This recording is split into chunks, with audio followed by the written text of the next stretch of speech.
다 함께 일어나서 하나님께 찬양하며 예배로 하나님께 나아가겠습니다.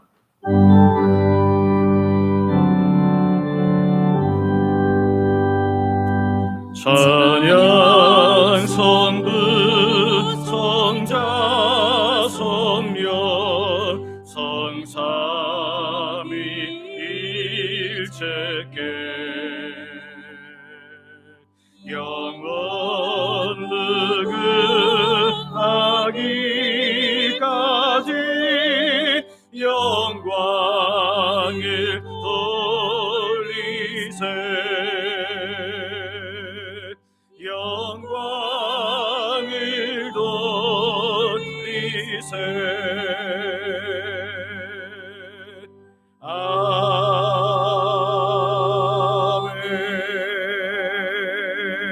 아멘.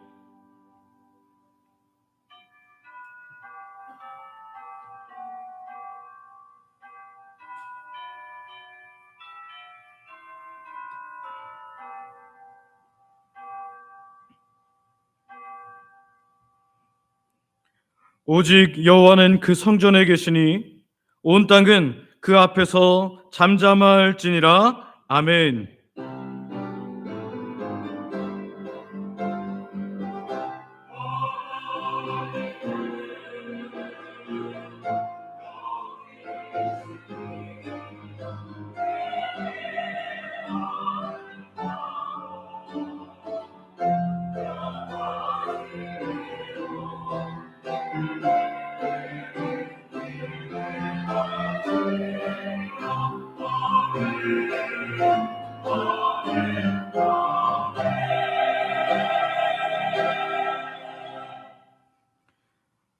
아버지 하나님, 새로운 계절로 접어드는 초여름인 6월의 첫 주일을 우리에게 허락하여 주시고 우리를 주장하사 하나님을 예배하게 하시니 감사와 찬양을 드립니다.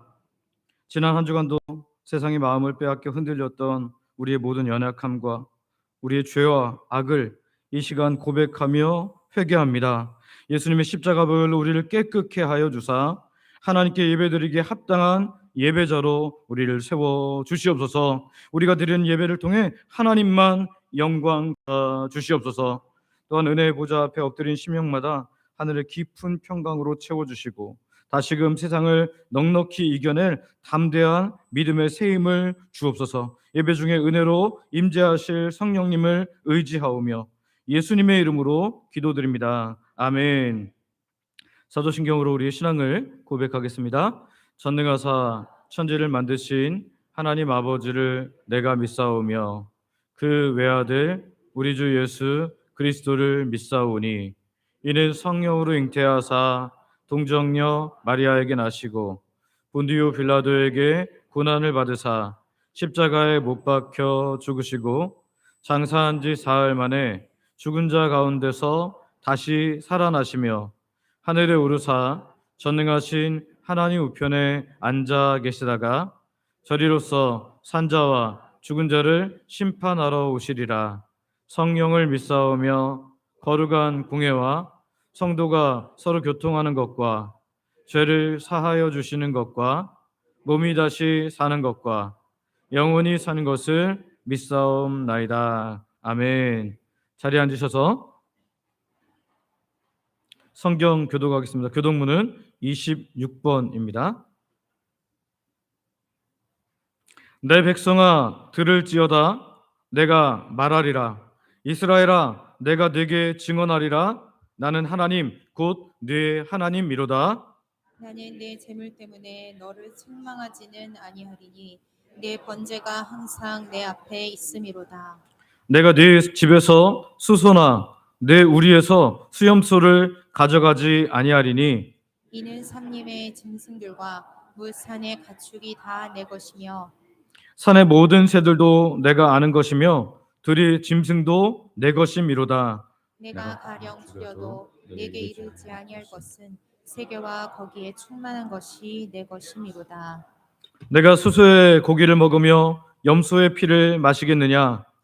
판사 지존하신 이에게 내 서원을 갚으며 환난 날에 나를 부르라. 내가 너를 건지리니 네가 나를 영화롭게 하리로다. 아멘.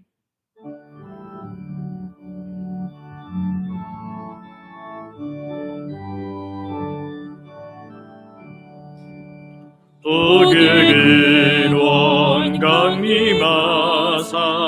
찬송하게 하소서. 한량없이 자비하심 증량할 길 없도다. 천사들의 찬송가를 내게 가르치소서. 분속하신 그 사랑을 항상 찬송합니다. 주의 크신 도움받아 이때까지 왔으리.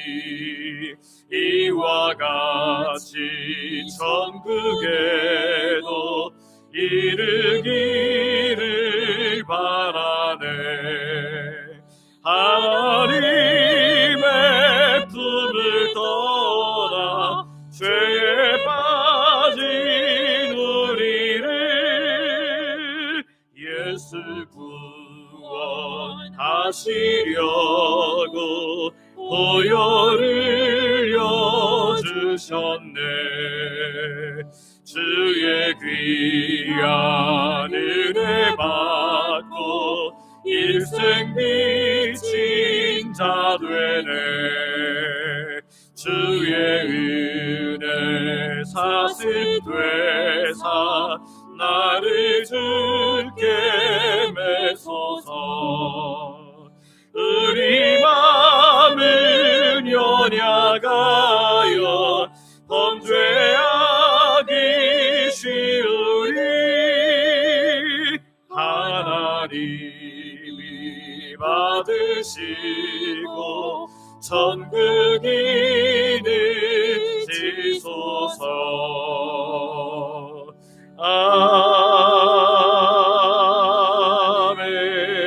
아멘.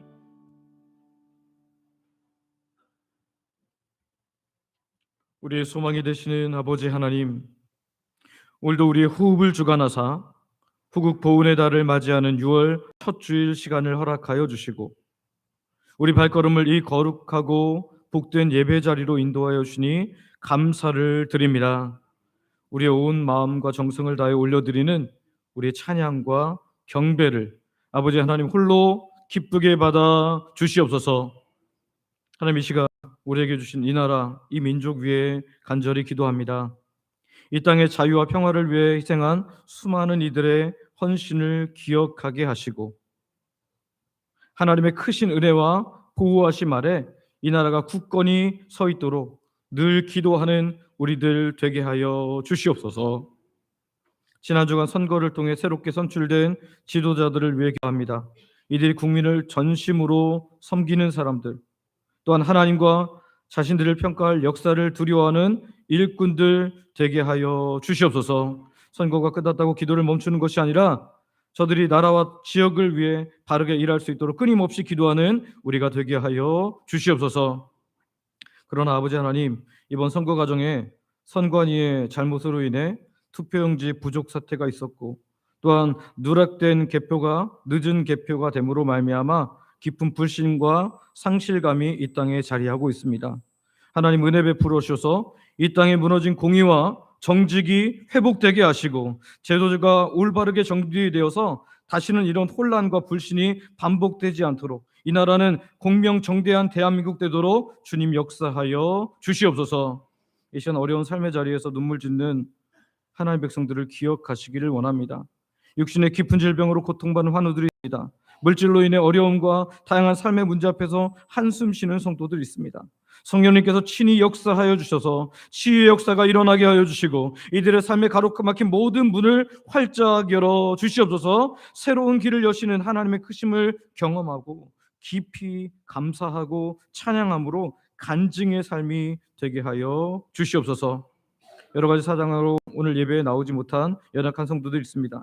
육신이 연약한 자들에게는 강건하게 하사 나올 건강을 허락하여 주시고, 믿음이 연약한 자들에게는 다윗처럼 구원의 즐거움을 회복시켜 주셔서 은혜를 사모하고 이 자리에 나올 수 있도록 믿음을 더하여 주시옵소서. 하나님, 우리 다음 세대를 놓고 기도합니다. 이 어둡고 혼탁한 세상 속에서 우리 자녀들이, 우리 주영광교회 다음 세대들이 세상의 가치관에 휩쓸리지 않고 진리의 말씀으로 무장되게 하여 주시옵소서. 6월 마지막 주일 영유치부 여름성경학교를 기점으로 다음 세대 부서의 여름사역이 시작됩니다. 주께서 놀랍게 역사하사 이들이 다윗과 같이, 다니엘과 같이 시대를 깨우는 거룩한 믿음의 세도로 우뚝 서게 하여 주시고, 나오지 않던 영혼들이 주께로 나오게 되는 은혜를 허락하여 주시옵소서. 이를 위해 기도하고 섬기는 모든 교사들에게 하늘의 지혜와 능력을 더하여 주시옵소서.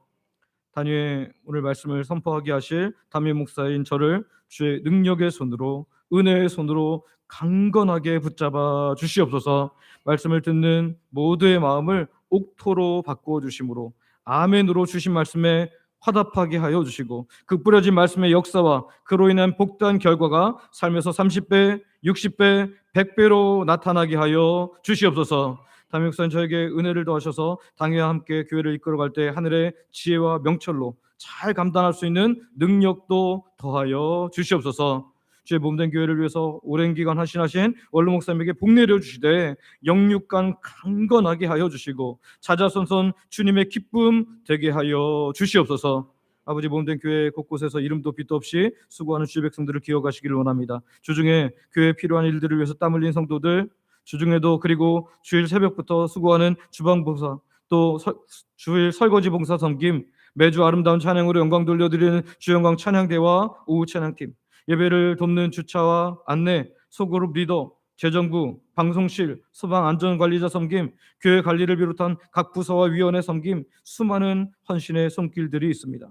혹 사람은 알지 못할지라도 하나님께서는 그 모든 애씀을 아시오니 가장 좋은 것으로 필요할 때마다 넉넉하게 부으시는 은혜로 더하여 주시옵소서. 또한 드리는 기도마다 응답됨으로 말미암아 가정과 일터도 큰 복과 은혜를 경험하게 하여 주시옵소서. 아버지, 오늘도 목숨 걸고 신앙 지키는 북한 지역의 성도들을 불쌍히 여겨주셔서 눈동자같이 지켜주시며 마음껏 하나님을 예배할 그날이 속히 오게 하여 주시옵소서. 우리 교회가 물질로 기도로 돕는 선교지와 복음단체와 미래자립교회도 이 주일날 정말 하늘의 풍성한 은혜를 내리어 주시옵소서. 주께서 우리 함께 하심을 믿으며 예수님의 이름으로 기도드립니다. 아멘.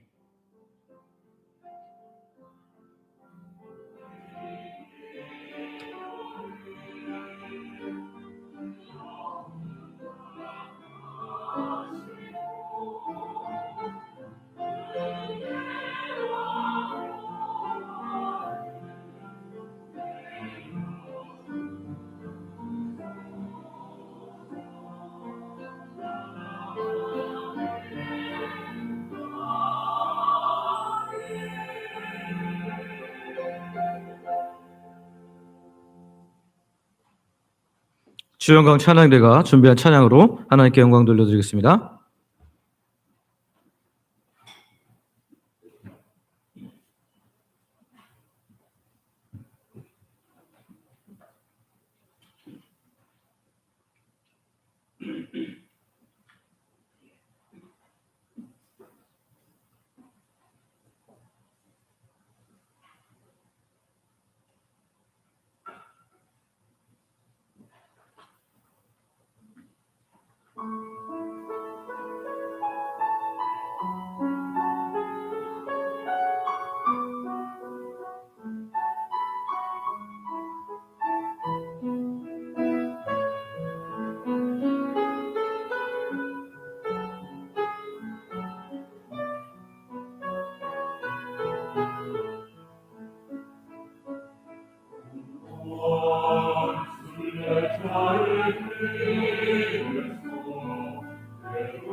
아멘.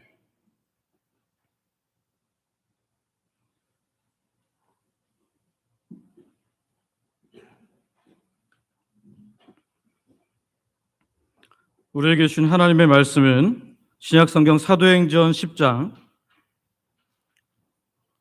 1절부터 8절 말씀입니다. 제가 봉독하겠습니다. 가이사라에 고넬료라 하는 사람이 있으니 이달리아 부대라 하는 군대의 백부장이라. 그가 경건하여 온 집안과 더불어 하나님을 경외하며 백성을 많이 구제하고 하나님께 항상 기도하더니 하루는 제9시쯤 되어 환산 중에 밝히 봄에 하나님의 사자가 들어와 이르되 고넬료야 하니 고넬료가 주목하여 보고 두려워 이르되 주여 무슨 일이니이까. 천사가 이르되 네 기도와 구제가 하나님 앞에 상달되어 기억하신 바가 되었으니 내가 지금 사람들을 요빠에 보내어 베드로라 하는 시몬을 청하라. 그는 무두장이 시몬의 집에 유숙하니 그 집은 해변에 있다 하더라. 마침 말하던 천사가 떠나매 고넬료가 집안 하인 둘과 부하 가운데 경건한 사람 하나를 불러 이 일을 다 이루고 요빠로 보내니라. 아멘. 우리 옆에 있는 분에게 따뜻하고 확신에 찬 눈빛으로 이렇게 말해 주시기를 바랍니다. 하나님께서는 우리를 완벽하게 이끌어 주십니다. 하나님께서는 우리를 완벽하게 이끌어 주십니다. 여러분 정말 믿으십니까? 아멘. 영화를 만들 때 영화에 있어서 감독의 권한은 거의 절대적이라고 볼 수 있습니다. 감독은 시나리오에 맞는 그 영화의 주인공을 뽑기 위해서 또 조연들을 뽑기 위해서 많은 배우들을 오디션합니다. 관객들은 대부분 유명한 배우가 나오기를 기대하지만 가끔씩 명감독들은요 아주 의외의 선택을 할 때가 있습니다. 이름조차 잘 알려지지 않은 무명 배우를 파격적으로 캐스팅을 하는 거죠. 사람들은 그 이제 내용들을 듣고 수근수근 거립니다. 저 배우는 요즘 아이들 말로 듣보잡인데 듣도 보도 못한 그런 겁니다. 근데 그런 사람들을 영화의 주인공으로 세운다고? 이상하다 이렇게 생각할 때가 많습니다. 그리고 영화가 망할 것 같은데 이런 생각이 들 수도 있습니다. 그런데 영화가 개봉하고 나면 어떻게 됩니까?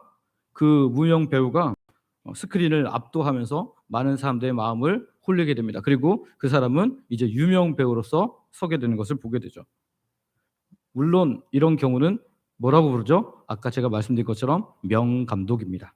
일반적인 감독은 그런 눈매가 없는 것 같아요. 그런데 이 탁월한 안목에 사람들이 감탄을 하게 되는 겁니다. 왜냐하면 감독은 그 시나리오를 보면서 상상을 하는 거야. 여기에는 누가 어울리겠구나. 배우 오디션 본 사람 중에 유명한 사람보다 저 사람이 더 잘 어울릴 것 같은데 하고 그 사람을 그렇게 그 그림으로 넣은 것입니다. 여러분 그렇습니다. 우리 인생도 우리의 구원 역사도 마찬가지입니다. 우리가 자주 착각하는데요. 세상의 기준대로 역사가 흘러갈 거라고 생각합니다. 우리의 상식과 우리의 기준대로 인생이 풀릴 것이라고 생각합니다. 하지만 위대한 구원의 역사를 펼치시는 또 온 우주의 모든 것을 섭리하시는 하나님의 방식은 전혀 다를 때가 많다는 거예요. 때로는 하나님은 우리가 생각지 못한 한 시기의 사람을 주인공으로 쓰시기도 합니다.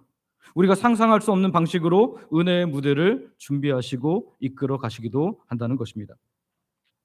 오늘 본문 사도행전 10장에는 십자가의 복음이 유대인의 좁은 울타리를 넘어서 이방 세계로 복음이 확장되는 아주 공적인 장면이 등장합니다.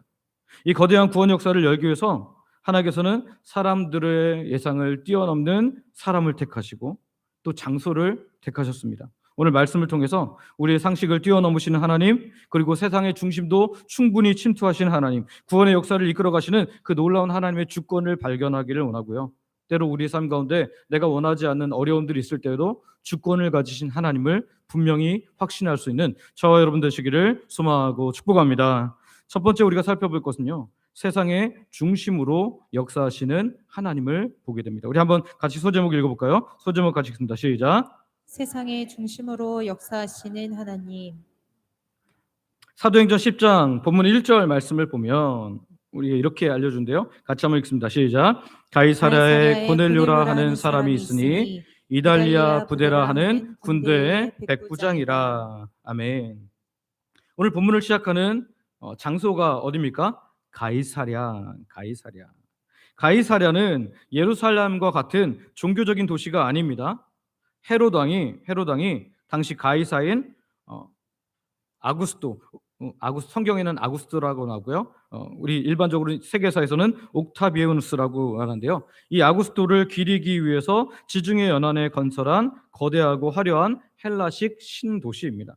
지도를 한번 보여주시면 여기가 제가 또 빨갛게 표시한 데 있죠. 동그라미 친 데가 바로 가이사랴입니다.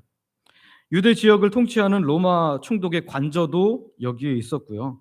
그러니까 빌라도가 여기에 거하고 있었다는 거예요. 세상 권력이 있는 곳이고 각종 쾌락을 누릴 수 있는 세속 도시의 상징인 장소가 바로 가이사랴라는 곳이었습니다.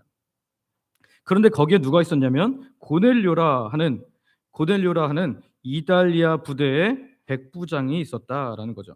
로마 시민권자 중심으로 구성된 이 이달리아 부대 소속의 백부장이라는 것입니다. 이 부대는 특별히 로마 본국에서 파견된 최정예 보병대였습니다. 백부장인 고넬료라는 사람은 약 80에서 100명 정도의 규모 병력을 지휘하는 장교였습니다. 고넬료는 이방인이었고 로마 제국의 엘리트 군인이었습니다. 당시 유대 땅을 완벽하게 장악하고 있는 점령군의 막강한 실세였던 거죠. 우리가 생각할 때 이방 선교가 될 때 우리도 이제 선교사님들을 보내면 선교사님들이 선교할 때 보통 어떤 지역부터 들어갑니까? 아주 빈곤하고 힘들고 어려운 지역부터 들어가잖아요. 그래서 이방인 사역으로 하나님께서 복음 확장을 하실 때 꼭 그렇게 할 것 같잖아요. 저 변방에서 가난하고 소외된 사람들을 먼저 이렇게 기점으로 해서 복음이 전해질 것 같은데, 그게 어울릴 것 같은데 하나님께서는 우리의 예상을 완전히 뒤엎고 계십니다.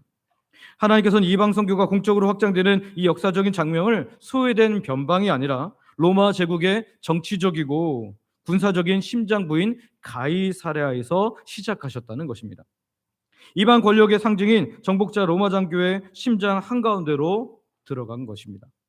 그렇다면 하나님께서 세상 권력 한복판에서 찾아내신 이 고넬료는 도대체 어떤 사람이기에 예수 그리스도의 복음을 이방인 공인 선교로서 처음 받아들이게 하시는 걸까요? 우리 한번 2절을 보면 고넬료는 당시 힘을 가진 많은 사람들과는 좀 다르게 살았던 것을 확인할 수 있습니다. 2절 같이 한번 읽어보겠습니다. 시작. 그가 경건하여 온 집안과 더불어 하나님을 경외하며 백성을 많이 구제하고 하나님께 항상 기도하더니. 아멘.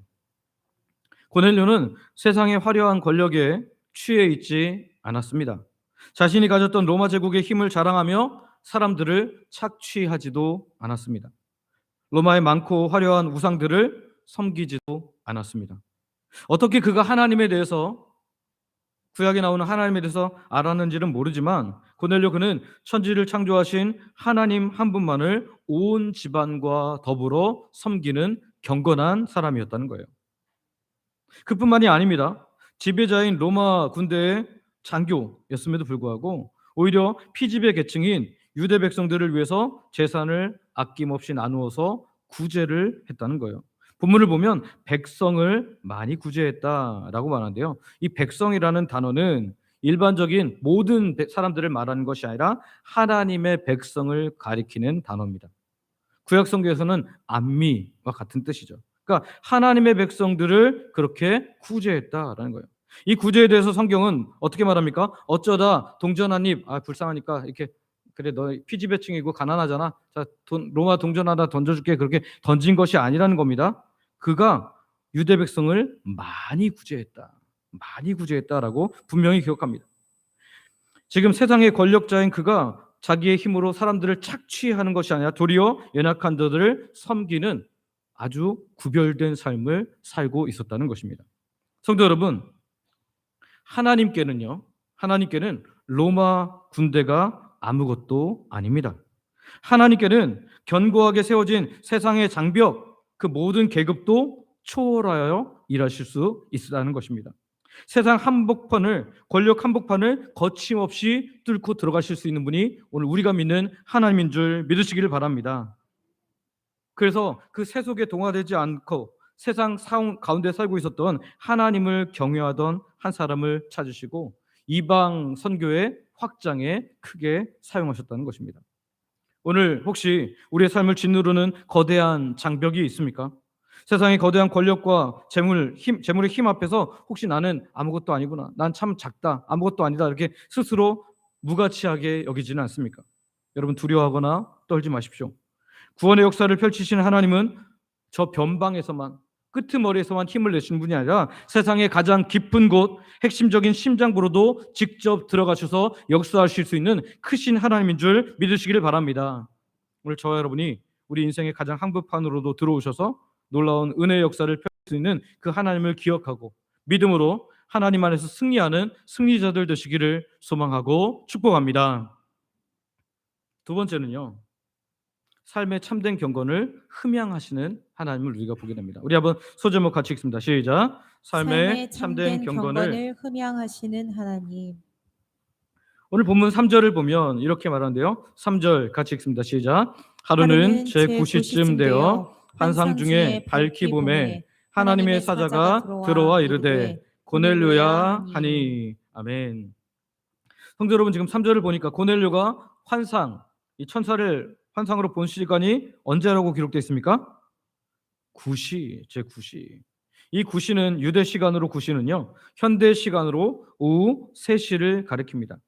이 3시는 예수님께서 십자가에 달려 죽으신 시간이기도 하고요. 또 이 3시는 구약 시대부터 상번제를 드리던 시간이었습니다. 그러니까 사도행전 3장을 보면 베드로와 요한이 성전 미문에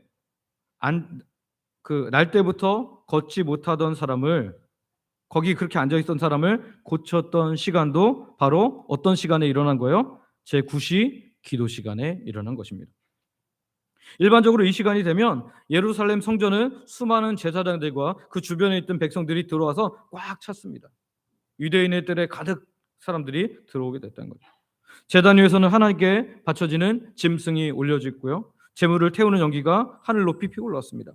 화려한 그 웅장한 성전뜰에 엎드려서 유대인들은 하나님을 불렀습니다. 그런데 성도 여러분, 고넬료를 한번 생각해 보세요. 고넬료는 할례를 받지 않은 이방인이옵니다.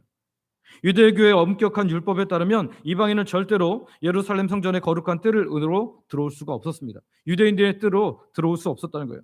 제가 이전에도 말씀드렸던 것처럼 유대인들 뜰 밖에는 여인들과 이방인의 뜰이 있었는데, 이 이방인들 뜰 경계선에 뭐라고 써있냐면 이방인이 이 안으로 들어오면 죽음을 면치 못할 것이다 라고 되어 있었거든요. 아무리 고넬료가 하나님을 경외하고 유대 백성을 구제했을지라도 성전에 관한 종교적 장벽을, 율법적 장벽을 넘어서서 성전 가까이 가기에는 불가능했다는 것입니다. 고넬료는 성전에 들어갈 수 없는 소외된 이방인이었습니다.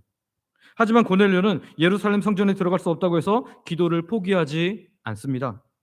자신이 율법의 밖으로 밀려난 이방인이라고 해서 자포자기하면서 신앙을 내던지고 버리지도 않습니다. 고넬료는 예루살렘에서 수십 킬로미터 떨어진 가이사랴, 이 세속적인 도시 한복판에서 자기의 기도의 골방을 지켰다는 것입니다. 그리고 예루살렘 성전에서 제사가 드려지는 바로 제9시에 동일하게 무릎을 꿇습니다. 그에게는 제사를 이끄는 제사장도 없습니다. 제단도 없습니다. 피 흘리며 드려지는 짐승도 없습니다. 하지만 고넬료는 그 일상의 골방에서 하늘 보좌를 향해서 진실하게 하나님께 기도했던 것입니다. 저는 이 이방인 백부장 고넬료의 모습을 성경 안에서 상상하다가 이 찬양이 생각이 났어요. 여러분도 다 아실 텐데요. 예배자라는 찬양의 가사에 보면 이런 찬양이 있습니다. 아무도 예배하지 않는 그곳에서 주를 예배하리라. 아무도 찬양하지 않는 그곳에서 나 주를 찬양하리라. 할렐루야. 고넬료는 자기의 일상의 골방에서 지금 가이사랴에서 지금 하나님을 향해서 예배하고 기도하고 있었던 거예요. 누구 하나 그를 보는 사람 없습니다. 누가 하나 그를 인정해 주는 사람 없습니다. 아무도 보아주지 않아도 인정해 주지 않아도 하나님을 섬기는 자로서 시간을 내어 하나님을 묵상하고 하나님께 기도하고 있었던 것입니다. 그 결과로 그는 하나님이 기뻐하시는 삶을 살게 된 거예요. 자신의 재산으로 가난한 이웃을 구제하는 삶을 묵묵히 살아내게 된 것입니다. 그런 경건한 삶이 반복되던 그때 놀라운 기적이 일어났습니다. 예루살렘 성전의 지성소가 아닌 가이사랴에 있는 이방인 고넬료의 기도처소에 하나님의 천사가 나타난 것입니다. 그리고 천사를 통해서 놀라운 선언을 듣게 하셨는데요. 우리 4절 말씀 한번 읽어볼까요? 4절 같이 읽습니다. 시작. 고넬료가 주목하여 보고 두려워 이르되 주여 무슨 일이니까? 천사가 이르되 내 기도와 구제가 하나님 앞에 상달되어 기억하신 바가 되었으니. 되었으니. 아멘. 여기 천사가 말합니다. 내 기도와 구제가 하나님 앞에 상달되어 기억하신 바가 되었다. 여기 기억하신 바라는 단어는 헬라어로 무네모시몬이라는 단어인데요. 이 단어는 구약 레위기에서 제사장이 곡식 제물의 일부를 움켜쥐어서 제단 위에서 불사를 때 쓰여지는 제사 전문 용어인 기념물이라는 뜻입니다. 기념물. 즉 하나님께서 받아주시고 기억하신 제물이 되었다는 겁니다. 그가 기도하고 그가 제물을 통해서 구제했던 그 모든 것들이 하나님께 기념물로 지금 드려지는 제사가 되었다는 것이죠. 그런데요. 구약 성경 이사야 1장을 보면 하나님의 백성들이 예배했음에도 불구하고 하나님의 백성들이 제물들을 드렸음에도 불구하고 하나님이 받지 않으신다라고 말씀하셨던 그런 본문이 있습니다. 우리 한번 이사야 1장 11절과 15절을 연이어서 한번 읽어볼까요? 이사야 1장 11절 15절 같이 읽습니다. 시작. 여호와께서 말씀하시되 너희의 무수한 제물이 내게 무엇이 유익하뇨? 나는 수량의 번제와 살찐 짐승의 기름에 배불렀고 나는 수송아지나 어린 양이나 수염소의 피를 기뻐하지 않으노라. 15절.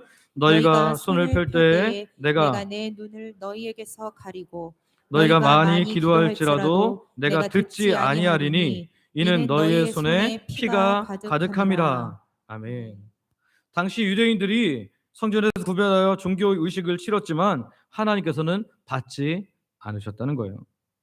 왜 그렇습니까? 그들의 삶에 하나님 백성다움이 없었다는 것입니다. 가난한 자를 향한 구제도 없었고 이웃을 향한 긍휼도 없었습니다. 하나님께서는 삶이 결여된 하나님 백성답지 않은 그들의 삶이 결여된 그 껍데기뿐인 짐승의 제사를 기뻐하지 않으신다라고 말씀하시며 거절하셨다는 거예요. 그런데 지금 오늘 본문에 나타나는 고넬료는 어떻습니까? 성전 밖에 있는 사람이었습니다. 이방인이었습니다. 이 유대인의 뜰로도 나올 수 없는 그런 소외된 예배에서는 제사에서는 완전히 소외된 사람이었어요. 그런데 그가 하나님이 기뻐하시는 삶으로 인해서 그 기도는 하나님께 상달되고 있었고 기억되고 있었다는 것입니다. 히브리서 13장 16절을 보면 참된 제사가 무엇인지를 우리에게 분명히 보여주는데요. 우리 히브리서 13장 16절 같이 읽습니다. 시작. 오직 선을 행함과 서로 나누어 주기를 잊지 말라. 하나님은 이 같은 제사를 기뻐하시느니라. 아멘. 하나님께서는 장소가 예루살렘 성전에서 드렸다고 해서 무조건 받아주시지 않는다는 거예요. 오히려 성전 밖에 있을지라도 짐승을 바치지 못할지라도 이방인 고넬료처럼 삶을 드리고 하나님 앞에서 하나님 백성답게 살아간 그의 기도를 들으셨다라는 겁니다. 고넬료가 무릎 꿇고 드린 진실한 기도, 자신의 재산을 사용해서 가난한 자들에게 나눠준 그 따뜻한 구제의 손길, 하나님께서는 그 삶 속에서 견gon과 기도를 기쁘게 받아주셨고 이제 그를 더 깊은 복음의 자리로 예수님을 만나는 자리로 지금 불러들이고 초대하고 계시다는 것입니다. 성도 여러분, 우리도 우리 예배를 한번 돌아봐야 합니다. 우리가 주일 예배당 자리에 나와 앉아 있는데요. 찬양을 부르고 헌금을 드립니다. 그런데 만약 일주일의 삶 속에서 주일 빼고는 내 마음대로 살고, 심지어는 하나님이 원하시지 않는 악을 계속해서 고의적으로, 내가 이거 죄라는 거 알면서도 고의적으로 행한다면 하나님께서 우리 예배를 받으시겠습니까? 심지어는 예배 시간조차도 하나님께 집중하지 못한 채 스마트폰을 한다든지, 다른 생각을 한다든지, 집에 있는 뭐 생각한다든지, 누군가를 미워하면서 예배를 드린다면 하나님께서 그 예배를 기쁘게 받으시겠냐는 거예요.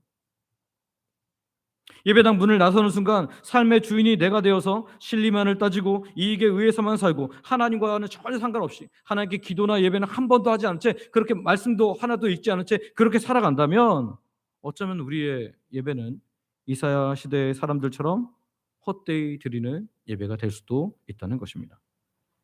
여러분, 하나님은 우리 겉모습만 보지 않으십니다. 겉으로 종교적인 삶이 아니라 삶의 한복판에서도, 삶의 골방에서 드려지는 그 진실한 헌신도 보신다는 것입니다.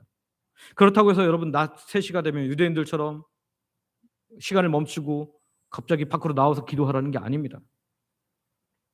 고넬료처럼 있는 삶의 자리에서 중심을 하나님께 드리며 하나님이 내 모든 삶을 받으신다는 것을 기억하며 살라는 것입니다. 고넬료는 성전에 들어갈 자격조차 없었던 이방인이었지만 하나님께서는 삶의 한복판에서 늘 하나님을 기억하고 하나님을 향했던, 그래서 그에 맞는 삶이 있었던 고넬료의 참된 경건을 하나님께서는 놓치지 않고 보고 계셨고 기억하시고, 이제는 예수님을 더 깊이 만날 수 있는 자리로 초대하고 계신 것입니다. 오늘 바라기는 저 여러분이 하나님의 전지하심, 모든 것을 다 아시는 그 하나님을 기억하고 주일 예배만 드리고 만족하는 종교인이 아니라 하나님을 향하여 살아가는 삶의 예배자가 되므로 우리의 삶과 예배가 늘 하나님께 흠양되고 기억되기를 소망하고 축복합니다. 마지막으로 세 번째는요, 완벽한 타이밍을 예비하시는 하나님을 보게 됩니다. 우리 한번 소제목 같이 읽어볼까요? 같이 읽습니다. 시작. 완벽한 타이밍을 예비하시는 하나님. 완벽한 타이밍을 예비하시는 하나님. 오늘 본문 5절과 6절 말씀을 함께 읽어보겠습니다. 5절과 6절입니다. 같이 읽습니다. 시작. 내가 지금 사람들을 욥바에 보내어 베드로라 하는 시몬을 청하라. 그는 무두장이 시몬의 집에 유숙하니 그 집은 해변에 있다 하더라. 아멘. 천사가 고넬료의 기도 후에 아주 구체적이고 이상한 명령을 내립니다. 어떤 명령이에요? 지금 사람들을 욥바에 보내서 해변에 있는 무두장이 시몬의 집에 머물고 있는 사도 베드로를 데려와라. 고넬료 입장에서 이게 합리적인 거예요? 합리적이지 않은 거예요? 합리적이지 않아요. 왜냐하면 첫 번째, 욥바는 가이사랴하고 얼만큼 떨어져 있냐면 약 50km 떨어져 있습니다. 지도 한번 보여주실까요? 제가 표시를 파란색으로 두 군데 했는데요. 이 욥바와 가이사랴는 굉장히 먼 거리, 50km. 당시 교통수단으로 하면 거의 하루를 꼬박 가도 가기 쉽지 않은, 보통 40km가 하루 맥시멈 거리라고 했는데 이 이동 거리로 하루가 넘게 걸리는 그런 거리였다는 거예요. 욥바에서 가이사랴, 이 거리를 가서 사람을 데리고 오라는 거예요. 두 번째, 하나님께서 천사를 통해 나타나셨으면 그냥 천사를 통해서 내가 보낸 메시아가 바로 예수님이다. 그리고 예수님은 죽었다가 살아나셨고 너를 위해서 그 놀라운 구원의 일을 행하셨다. 네가 이제 그 예수를 믿으면 예수님을 통해서 하나님께 나올 수 있는 길이 열렸다. 이렇게 하면서 그 복음의 소식을 듣게 할 수 있잖아요. 근데 어떻게 해요? 굳이 그 먼 거리를 가서 사도 베드로를 데리고 오라는 거예요. 근데 사도 베드로는 어떤 사람입니까? 유대인이잖아요. 근데 유대인이 올리 안 올리 모르잖아요. 이게 지금 확정된 일이 아닌데 그렇게 하라고 말씀하고 계신 겁니다. 세 번째, 상식적으로 이해할 수 없는 것이 뭐였냐면 베드로가 머물고 있던 사람의 집이었습니다. 천사는 베드로가 있었던 주소를 누구의 집이라 그래요? 무두장이 시몬의 집이라 아주 정확하게 짚어주고 있습니다. 무두장이가 어떤 직업이라고 했어요? 제가 지난주에 말씀드렸던 것처럼 죽은 짐승의 가죽을 벗기고 피를 빼고 약품을 발라서 가죽을 가공하는 직업입니다. 지금이야 이 뭐 가죽 수공해 갖고 돈 버는 사람들은 굉장히 큰 사람일지 모르겠지만, 당시 유대 율법에 따르면 동물의 사체를 만지는 무두장이는 기본적으로 부정한 자로 여겨졌다는 거예요. 정통 유대인들은 부정 타지 않기 위해서 무두장이 하는 밥도 잘 먹지 않았고요. 그 집 근처를 얼씬도 하지 않았습니다. 그런데 유대인이면서 사도인 베드로가 유대인들이 가장 싫어하는 그 부정한 사람의 집에 머물고 있다? 이해가 안 될 수 있었다는 거죠. 고넬료로서도 이해하기 어려운 상황이었다는 거예요. 그런데도 불구하고 하나님께서는 그 장소로 이방인 고넬료의 사람들을 보내고 계신 겁니다. 왜 하나님은 이렇게 복잡하고 기이한 방식으로 구원의 역사를 이끌어가고 계실까요? 그런데요, 역으로 생각해 보면, 바꾸어서 생각해 보면 답이 나와요. 하나님께서 이 방법이 꼭 필요했던 방법이었다는 거예요.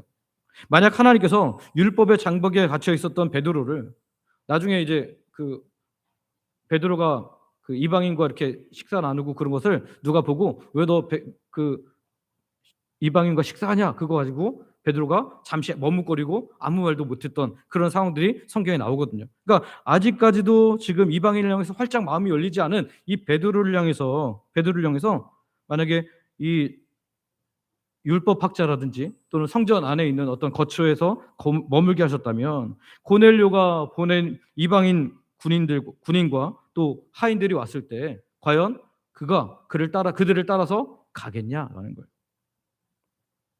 아마도 율법을 핑계로 거절했을 가능성이 높을 겁니다. 그러나 하나님은 고넬료와 만나기 전에 이미 성령님의 인도를 통해서 그를 무두장이 시몬의 집에 머물게 하시고 부정이라는 것을 다시 생각하게 하셨을 겁니다. 고넬료가 가이사랴에서 무릎 꿇고 기도하던 바로 그 시점에 하나님께서는 50km 떨어진 욥바에서 베드로의 마음의 밭을 기경하고 계셨던 거예요. 이 위대한 만남의 모든 것들을 세팅하고 계셨던 것입니다. 이러한 세밀한 하나님의 손길을 무엇으로 표현하면 좋을까요? 제가 생각하다 보니까 교향악단의 지휘가 생각났습니다. 여러분, 세계 최고의 교향악단들을 보면요, 그 오케스트라를 보면 몇 명 정도가 보통 있을까요? 몇십 명에서 심지어는 100명이 넘는 그런 오케스트라도 있습니다. 바이올린, 첼로, 플룻, 트럼펫, 팀파니, 수많은 악기가 저마다의 소리를 내죠. 근데 그들은 무엇을 봅니까? 자기에게 주어진 자기 악보와 그 악보 사이에 보이는 누구요? 지휘자를 봅니다. 지휘자의 손끝을 보는 거예요. 옆 사람 악보를 보지 않습니다. 다른 악기 악보를 보지 않습니다. 자기의 악보와 지휘자의 손길만 봅니다. 어떤 악기 연주자는 20분이고 30분이고 아무것도 하지 않고 악보와 손길만 계속 기다리고 있습니다. 보통 어떤 악기가 그렇죠? 심벌 같은 악기야, 심벌. 심벌은 그 총 연주에 몇 번 안 나옵니다. 그리고 나올 때 몇 번 몰아서 나왔다가 안 나오기도 합니다. 근데 그것을 계속 기다려요. 20분이고 30분이고 대기하면서 기다리는 겁니다. 만약 그 연주자가 이 악보도 그렇고 지휘자 손길 기다리는 것도 너무 그래서 그냥 내 마음대로 다른 악기도 다 나오는데 나만 안 가는 게 억울해, 빵 치면 어떡합니까? 그 음악은 바로 그때부터 쓰레기가 되는 겁니다. 소음이 되는 거예요. 그 모든 연주자 앞에 전체를 총괄하는 지휘자가 있습니다. 그는 수많은 단어들의 모든 음표와 쉼표가 기록된 완벽한 총보를 보면서 지휘를 하는 거죠. 그래서 박자를 하다가 너 나와 이렇게 하면서 서로를 다 이끄는 겁니다. 지휘자는 각 악기의 소리를 각각의 타이밍에 나오게 해서 엮어내는 겁니다. 모든 연주자가 지휘자의 지휘봉에 따라서 완벽하게 순종할 때 조화로운 협주가 이루어지는 거죠. 우리 인생을 이끄시는 하나님이 바로 이 영적인 오케스트라 지휘자시라는 거예요. 고넬료는 자신의 인생의 악보만 볼 수밖에 없었습니다. 왜 천사가 나타났으면 직접 복음을 전해주지, 굳이 50km나 떨어진 욥바까지 가서, 게다가 유대인들이 싫어하는 무두장이 집에서 시몬 베드로를 데려오라고? 이상하지 않습니까? 이해되지 않았지만 고넬료는 하나님의 지휘에 철저하게 순종합니다. 7절과 8절을 보면 고넬료는 어떤 핑계도 되지 않고 즉각 하인과 군인을 욥바로 보냅니다. 베드로 역시 욥바에서 냄새나는 무두장의 집에서 자신의 삶의 악보만 보고 있었어요. 그리고 하나님의 지휘만 보고 있었습니다. 내가 왜 예루살렘의 영광을 뒤로하고, 그리고 이 도르가를 고친 그 지역에 가면 내가 영웅이 될 수 있는데 왜 하필 여기로 와갖고 내가 이 무두장이 집에 있어야 되지? 다시 예루살렘으로 가면 안 되나? 이런 생각이 들 수도 있을 거예요. 그러나 이해되지 않았지만 베드로도 역시 묵묵히 하나님의 때를 기다리며 하나님의 손길을 기다리고 있었다는 거예요.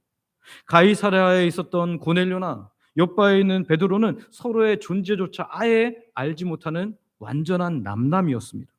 하지만 구원의 총보를 들고 계신 지휘자 하나님께서 두 사람의 발걸음을 가장 완벽한 타이밍에 맞물리게 하셔서 이방인 구원으로의 확장이라는 영적 교향곡을 완성케 하신 것입니다. 성도 여러분, 지금 우리 인생이 혹시 무두장의 집처럼 이해되지 않는 삶의 자리에 있습니까?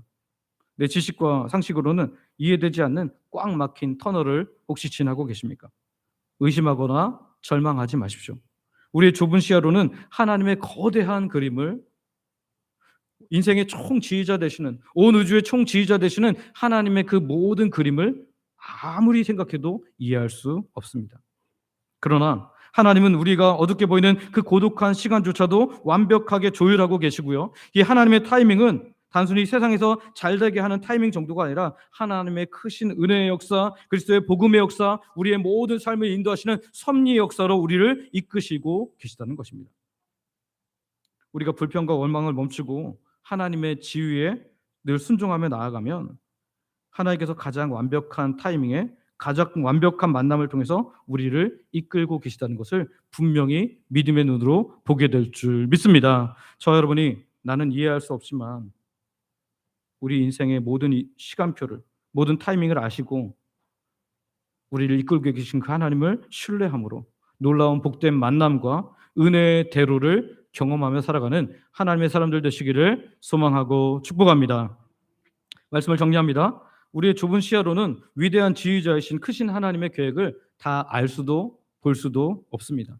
때로는 베드로 입장처럼 내 삶의 자리가 무두장의 집처럼 이해되지 않고 답답할 수도 있습니다. 때로는 고넬료 입장처럼 가이사랴와 요빠 사이 거리 이 50km처럼 아주 멀게만 느껴질 수 있습니다. 하지만 기억하시기를 바랍니다. 하나님은 세상의 가장 깊은 곳에서도 섭리하십니다. 하나님은 아무도 보지 않는 골방에 드리고 있는 우리의 진실한 기도를 빠짐없이 듣고 계십니다. 하나님은 지금 이 순간에도 우리의 삶을 가장 완벽한 타이밍으로 이끌어가고 계십니다. 이렇게 만남을 준비하신 하나님께서 이 경건한 고넬료에게 그리스도의 복음을 들려주시기를 원하셨습니다. 이 모든 좋은 타이밍과 하나님의 놀라운 섭리의 핵심은 뭐냐면 예수님을 만나는 데 있었다는 거예요. 오늘 우리의 삶이 막 되게 형통하고 은혜가 충만하고 모든 것이 잘 돼요. 근데 거기에 하나님께서 주시는 은혜라면 그 목표는 주의 사람으로 예수님과 더불어 살아가는 데 있다는 것입니다. 오늘 여러분이 우리 인생의 완벽한 지휘자가 되시는 하나님을 끝까지 신뢰하고 매일 기도 그리고 순종의 발걸음을 내디딤으로 하나님께서 허락하신 놀라운 기쁨이, 특별히 예수님으로 가득 차지는 놀라운 복이 오늘 우리 삶에 가득하기를 소망하고 축복합니다. 우리 함께 기도하기를 원합니다. 앞에 기도 제목이 있는데요. 인생의 장벽과 위기 앞에서 두려워하지 않고 우리 인생의 한복판에 찾아오셔서 하나님의 역사를 펼치시는 크신 하나님 신뢰하게 하옵소서. 우리 믿음이 종교적 형식에 머물지 않고 매일의 삶 속에서 진실한 기도, 섬김을 실천함으로 하나님께서 기쁘게 받으시는 삶의 예배자가 되게 하옵소서. 내 상식과 지식으로 이해되지 않는 상황 속에서도 인생의 완벽한 지휘자가 되시는 하나님을 끝까지 믿고 묵묵히 순종하게 하옵소서. 이 시간 우리 아버지 부르고 합심으로 같이 기도하겠습니다. 아버지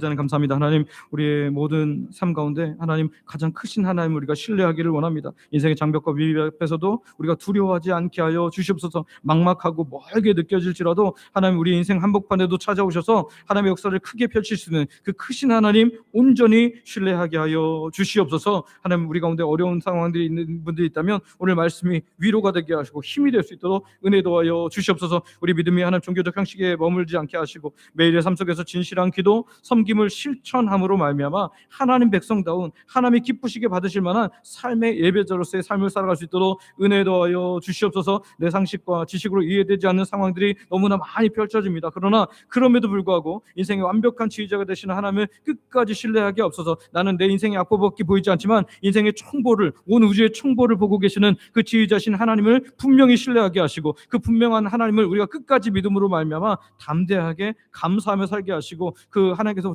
허락하시는 가장 좋은 선물 예수님과 더불어 이 땅을 살아갈 수 있도록 은혜 허락하여 주시옵소서. 예수님의 이름으로 기도드립니다.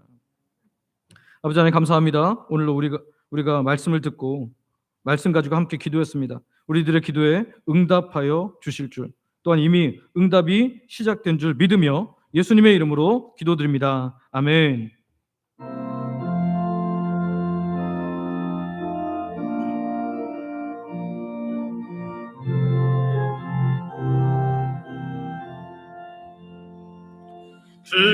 놀라운 평화가 내게 있네. 이 세상에는 없는 평화. 나의 영혼과 목축게 드립니다. 오 놀라운 나의 구주, 오 놀라운 주, 오 놀라운 주. 저 천군과 천사들 경배하네. 나 엎드려서 주 경배하리. 오 놀라운 나 주 예수, 나의 일생을 인도해 주옵소서. 나의 생각도 주관 하사 주의 뜻대로 날 다스리옵소서. 오 놀라운 나의 구주, 오 놀라운 주, 오 놀라운 주. 저 천군과 천사들 경배하네. 나 엎드려서 주 경배하리. 오 놀라운 그 주 예수, 나의 모든 것 주님께 드리오리. 주여 기쁘게 받으시사 주의 나라 위에 성별하옵소서. 오 놀라운 나의 구주, 오 놀라운 주, 오 놀라운 주. 저 천군과 천사들 경배하네. 나 엎드려서 주 경배하리. 오 놀라운 그 주 예수.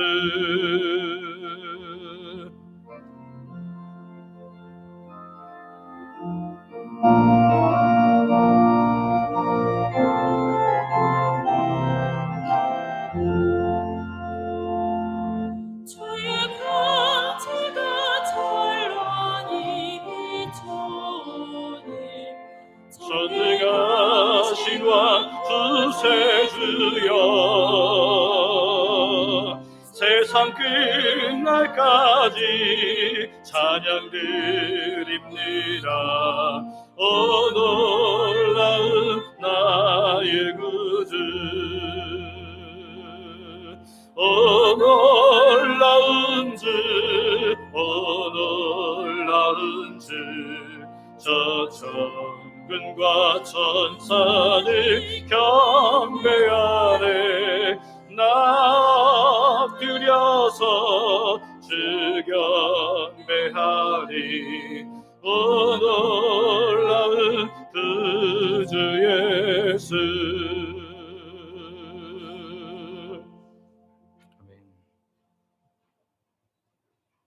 아버지 하나님, 오늘 말씀처럼 크신 하나님은 감히 우리의 머리로 상상할 수 없는 일들을 하십니다. 또한 우리가 생각할 때는 빠르게나 늦게 여겨질 수 있지만 하나님의 타임이 가장 적절한 때임을 믿습니다. 우리가 성경이 말하는 하나님의 크심을 입으로 고백하고 믿음으로 확신함으로 삶에서도 경험하며 그것이 우리의 간증이 되는 풍성한 삶 살게 하여 주시옵소서. 오늘도 주의 백성들이 모든 것 하나님께서 주심을 믿음으로 고백하며 시간과 마음과 물질과 몸을 하나님께 드립니다.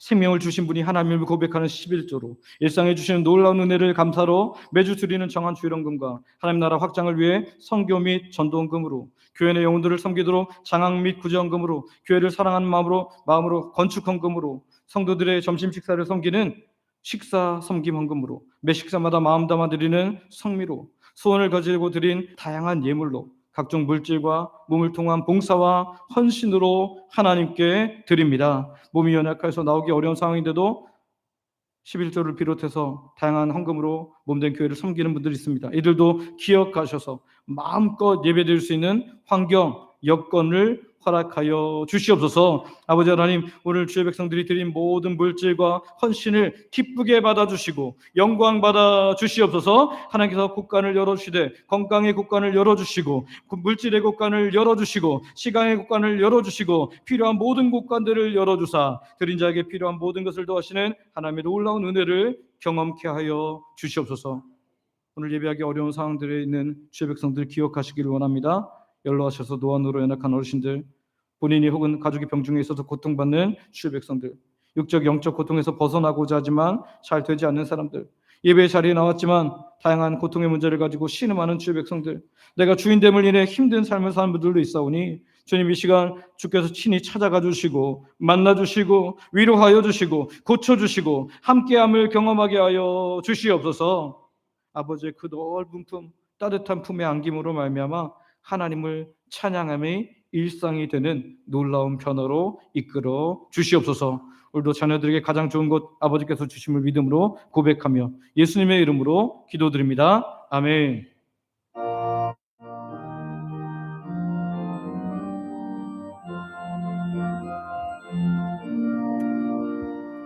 주 이름으로 모였던 우리가 지금 헤어질 때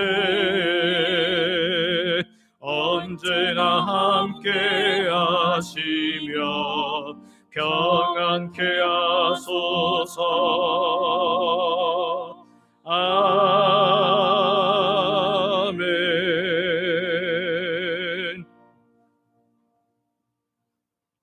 우리 주 예수 그리스도의 은혜와 아버지 하나님의 크신 사랑과 성령님의 감동 감화 교통 인도 보호 역사 충만케 하심이 우리의 이성으로 감히 알 수 없는 하나님의 크심과 완전하심을 믿고 당장 답답한 일들이 있을지라도 막막한 일들이 있을지라도 기도하며 말씀을 따라 순종하기를 원하는 예배하는 모든 하나님 백성들 머리 위에 이제로부터 영원토록 함께 있을지어다.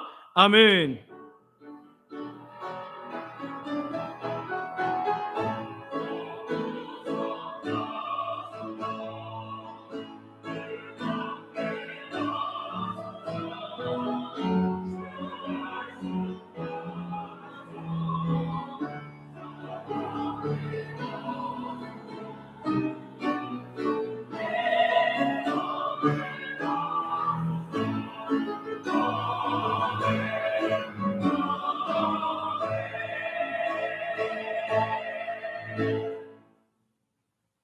자리에 앉으시기 바랍니다.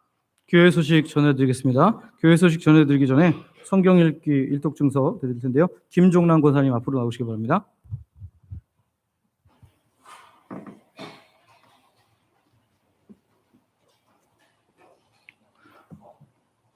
성경 일독 증서 주영강 2026- 성경 일독 9 김종란 권사. 이 사람은 2012년 1월 1일부터 읽기 시작한 성경 1000번 읽기 행진에 동참하였기에 이 증서를 드립니다. 주의 말씀은 내 발의 등이요 내 길의 빛이니이다. 2026년 6월 7일 대한예수교 장로회 주영강교회 담임 목사 김학계.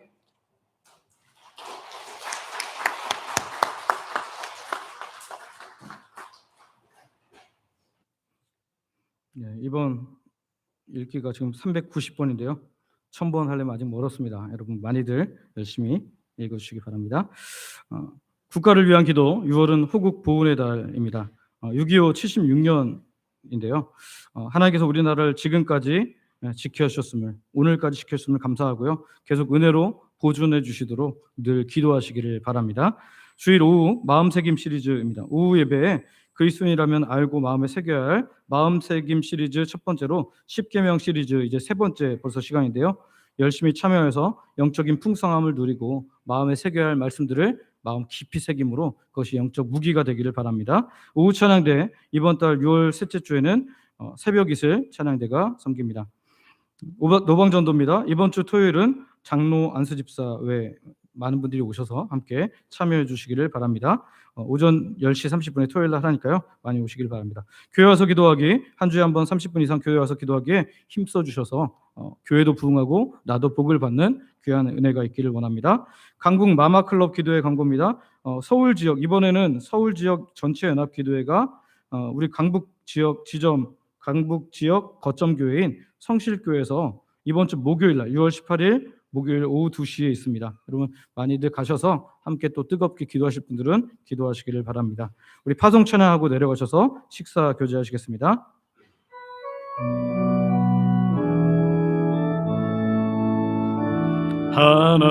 하나님의 사랑을 사모하는 자, 하나님의 평안을 바라보는 자, 너의 모든 것 창조하신 우리 주님이 너를 얼마나 사랑하시는지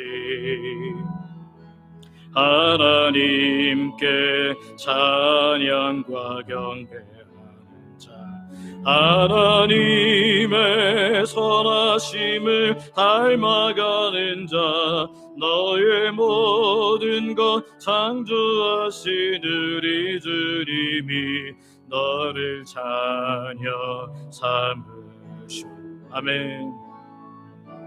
하나님 사랑의 눈으로 너를 어느 때나 바라보시고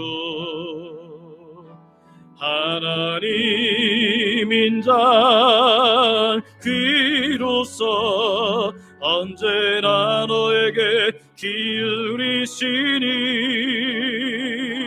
어둠의 밝은 빛을 비춰주시고 너의 작은 시름에도 응답하시니 너는 어느 곳에 있든지 주를 향하고 주만 바라볼지.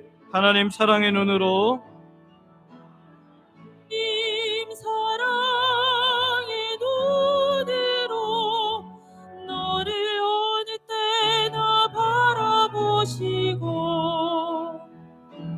하나님 인자한 귀로서 언제나 너희에게 기울이시니 어둠의 밝은 빛을 비춰주시고 너희